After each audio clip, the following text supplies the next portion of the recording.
How's it going, people? How are we doing? Very good. Welcome to another tutorial. And today, Miss Kira, that's right, the Commander-in-Chief, the director here of the channel, is bringing us a super hack. How to install Windows 11 without, well, practically a bootable drive, USB, or pen drive, using only the command line.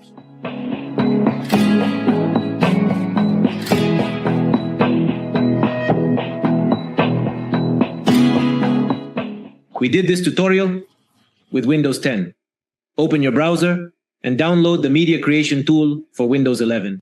Now it's going to be super easy with the super hack that our lovely Kira is bringing us, okay? All right, the first thing we're going to do is go to your browser and download the media creation tool. Yes, the Microsoft tool for Windows 11. Let's type in Windows 11 to the official page. You're going to download the ISO beforehand, okay? Here where it says download Windows ISO image, you're going to select it, Windows 11 Multi-Edition. Let's download, yes. You're going to select the language you want to download, it's the ISO, and you're going to click on confirm. And finally, you're going to click where it says 64-bit, right? And it's going to start downloading the ISO for you, obviously, okay? This is possibly the official part. Once you download the ISO, we're going to run the following steps. I'm even going to use the ISO that we have from the Planbull community to scale it up. You can find it in the Discord group, and obviously, it's a complete and super optimized tool. If you want to learn more about this ISO that contains Windows 365, I invite you to check the link down below in the video description, which will take you to this super Windows with maximum turbo for your PC. All right, let's continue. Once you've done this, we're going to right-click, and we're going to mount it directly in our file testers. Done. If I go to this PC, you can see that it's already fully mounted. Earlier, I already connected a case, an external drive. Something with this. It's basically a case where I have an SSD inside this case, and I connected it directly to the computer. It can also be seen this way. It can also be practically an M2 like the one we have right now at this moment. And we basically connect this to our PC, to the laptop, however it is. And this is where we're going to be able to install our Windows on either of these two drives. Or, Victor, I have another internal drive in my PC and I want to install Windows 11 on it. You can also do it with internal drives. All right. Once this is clarified and we practically have our file tester here, I'm going to set this aside and go to the search bar. We're going to go ahead and run a command prompt, and we're going to run it with administrator privileges. Let's say yes. And perfect. Here I'm going to make the font a little bigger so we can follow along by eye, as they say, without missing any command line. Okay. I'm going to arrange it like this, okay? More than anything, so we can keep in mind, first, how the partitions and the internal hard drives are arranged, the mounted partition, and the letter assigned to each of these internal partitions, right? Now, let's go here. I'm going to leave you a whole list of commands down below, which you're basically going to copy and paste, and I'm going to explain how each one works. The first thing we're going to do is go to a legendary command. Yes, super ancient from the days of the gods who practically created the first Windows called Dispark. Okay, I just tell you to grab, right-click, paste, and hit enter. All right, it tells you the version number. We're entering the part of Dispark. And there we're going to have to see the number of partitions that our computer practically has. No, what's the number or what's the next command from the gods for this part? The list of disks, very simple. We're going to right click. The second command is called list disk, and we hit enter. Here, it not only shows the list, but also the status of each one, the capacity of each of them. And in this case, it also shows the type of partition table and whether it is already assigned to some internal storage, some internal storage. Okay, so I'm going to select the second one, the one that has 127 gigabyte, which is basically the one we have over here on this side. Okay, let's select it. How do we select it? Obviously here we see that the disk number is number 1, so the third command would look like this. You're just going to right click, copy, paste, and you would practically have life solved. We select disk 1 that we have here, hit enter, and that's it. Disk 1 is now the selected disk. Done. For this, you need to delete all the data on that disk. And if it's new, don't worry. Okay. But if it's not new, first back up the information, because the next command is going to completely erase everything that's on that disk and that parameter as such. So you just copy, paste, hit enter, and automatically, if you notice, it did a cleanup. In fact, it disappeared from my file explorer. You see, well, now, what are we going to do? Let's go to check. We're going to do a check on the deletion of the disk format. Okay, for that, the next command is to list. We're going to do that check with the list disk command. We'll hit enter, and if it's still there, but it's already clean, it doesn't have any format assigned, so we're going to have to convert the disk to a format called GPT. So for this, the next command is to convert to GPT the selected disk. In fact, you can notice and realize, because it has an asterisk, which means it's selected, and we're working under that disk, not under 0, but under 1. In fact, you can notice and realize, because it has an asterisk, which means it's selected, and we're working under that disk, not under 0, but under 1. All right, we hit enter. And the selected disk was successfully converted to GPT format. Now, again, we're going to check if this really worked. And as always, we're going to check with the list disk command. Okay. If you notice, it already has the GPT partition assigned. Yes, GPT format. Actually, the asterisk wasn't here before, but now we have it. All right, now, what are we going to do? We're going to partition this same disk into 2. Okay. We're going to create 2 partitions on this hard drive. Through the format, yes, or the create partition command, okay? And we're also going to give it a detail so that it reads as EFE type, and we're going to assign that to that small partition. If only about 512 megabytes. Just like that, as the command comes, all right, done. We've created the first partition. The specified partition was created successfully. We did it, so now we're going to check the partition again. Here, we're going to change the command we've been using from list disk, but now we're going to tell it to list the partitions with list partition. We hit enter and correct. We see that partition 2. Yes, partition 1. But above all, this one is already activated with the 512 megabytes we've assigned. Okay, that partition is the base, and it's the one that, well, we're practically going to format right now. A format that has to be set to FAT32. And for this, the following parameter is going to help us. Just, right click, yes, copy, paste. Okay, we copy, we paste. There it is, format. We're going to format it with the variable fx equal to FAT32, quick. And with this, practically, we'll be assigning, there it is, 100% completed. We've practically formatted that volume. What are we going to do now, guys? We're basically going to assign a letter to this partition. It's super simple, and we're going to do it with the following command, assign it later or sign link. I'm going to assign, for example, the letter Z. I'm assigning the Z. You can assign any letter you want. Okay, this is just to illustrate it. We hit enter. If you notice, it has practically appeared where in our file explorer, the first partition is now anchored. We're also going to do a check just like that with the following command called list volume. Okay, let's go ahead and hit enter. And that's right. We have practically assigned the volume, the letter, and what's called the FAT32 partition, which is obviously in that format, 512. And everything is correct. And of course, it's somewhat hidden in quotes.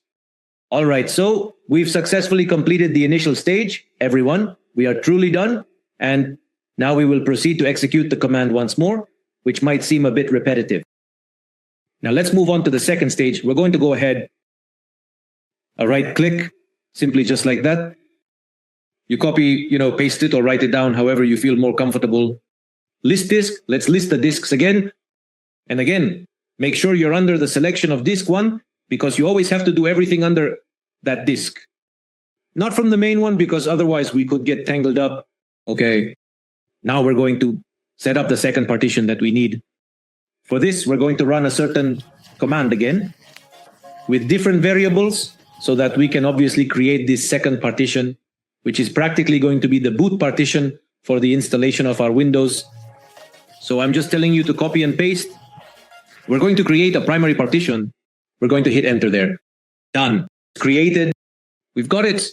Thanks to this part of the dspark parameter. And this is going to help us, as I said, to install our Windows. Now, we're going to do the check. How are we going to check it? As we did earlier with the list partition command, let's hit enter. And there it is. Now, the selected partition is number 3, called primary. We set the primary parameter, right? And it's 126 GB. See, so we're going to have to assign a format to this one.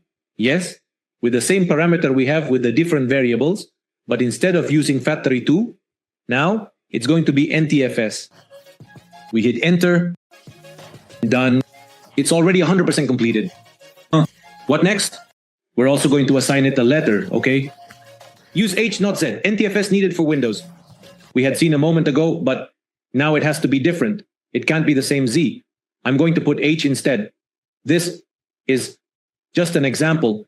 You can assign whatever you want, whatever you prefer. Let's hit enter. There we go. It's done. Perfect. Okay. This partition, remember, must be in NTFS format.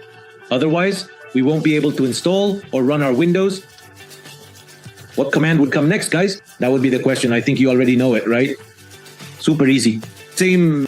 Let's list our volumes to confirm that everything is correct. Okay. Up to this point, we would practically finish the second stage. In summary, what did we do? We took a hard drive, partitioned it, divided it, segmented it in half, and we ended up with a boot partition of 512 megabytes.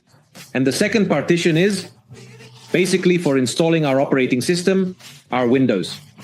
And with that, we can obviously run a certain installation.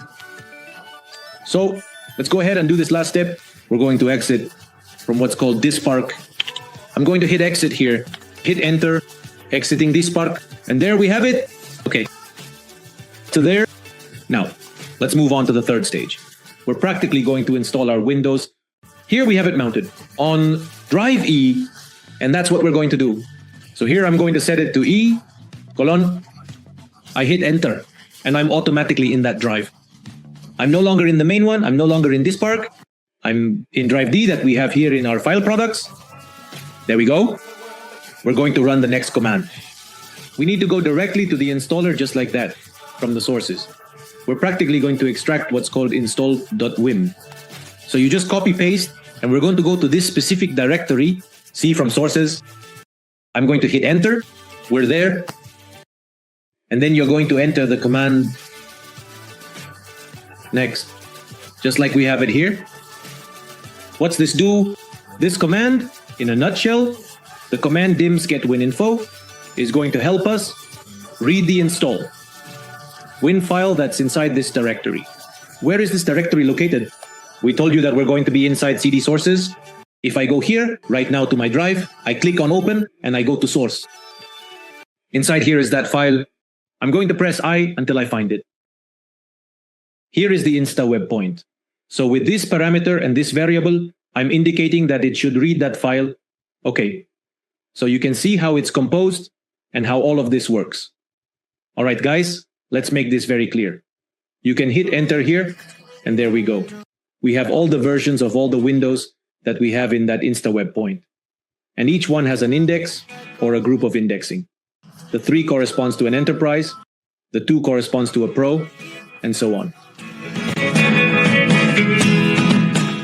Okay, ready. So basically, in summary, it's about pausing the Windows versions contained in our install.win. Next, let's move on to the next command. All right, what are we going to do?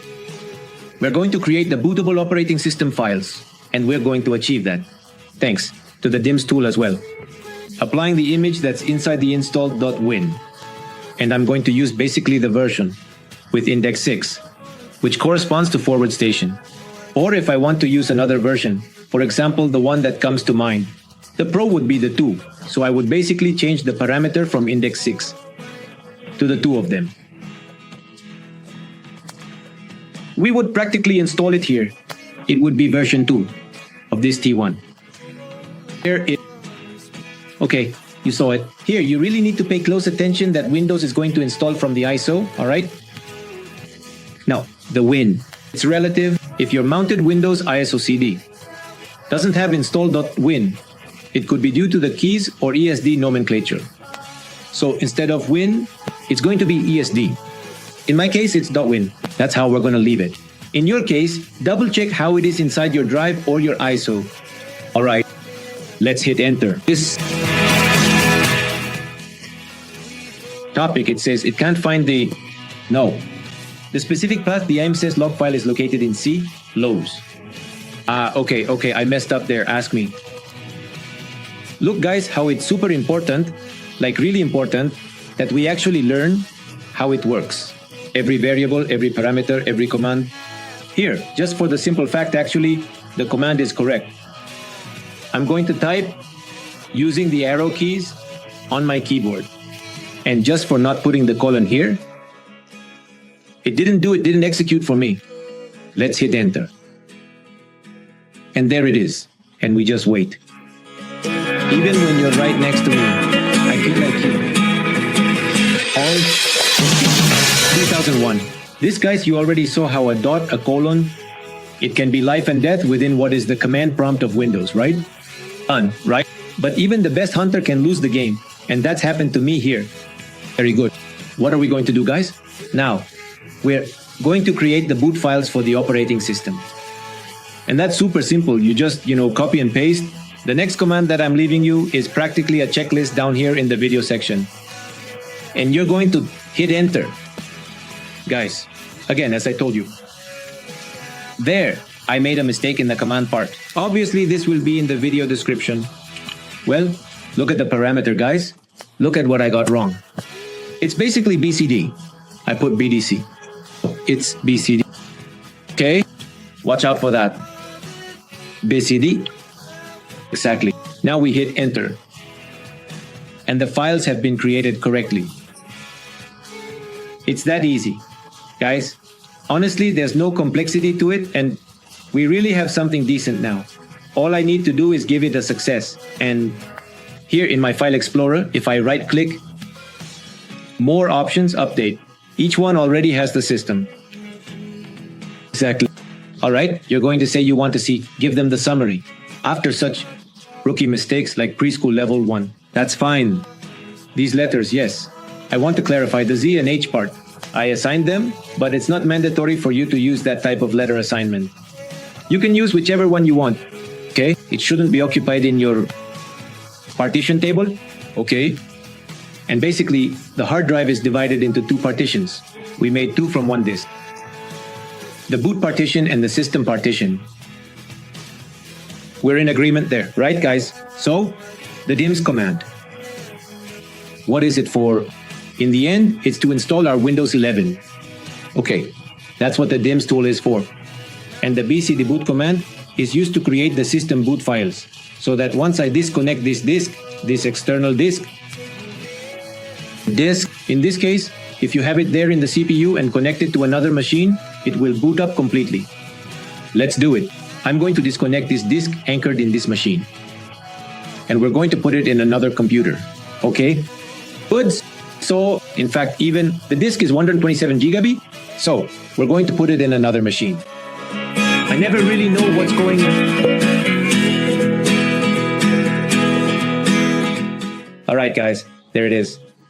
We already have our Windows 11 installed without any problems, without any issues. Here, I'm going to leave it more up to your creativity, your perspective, and your approach, because really, the limit is going to be set by you. With this, you'll be able to do a ton of things with all the tutorials. Also, in fact, we've done this throughout the journey of the channel.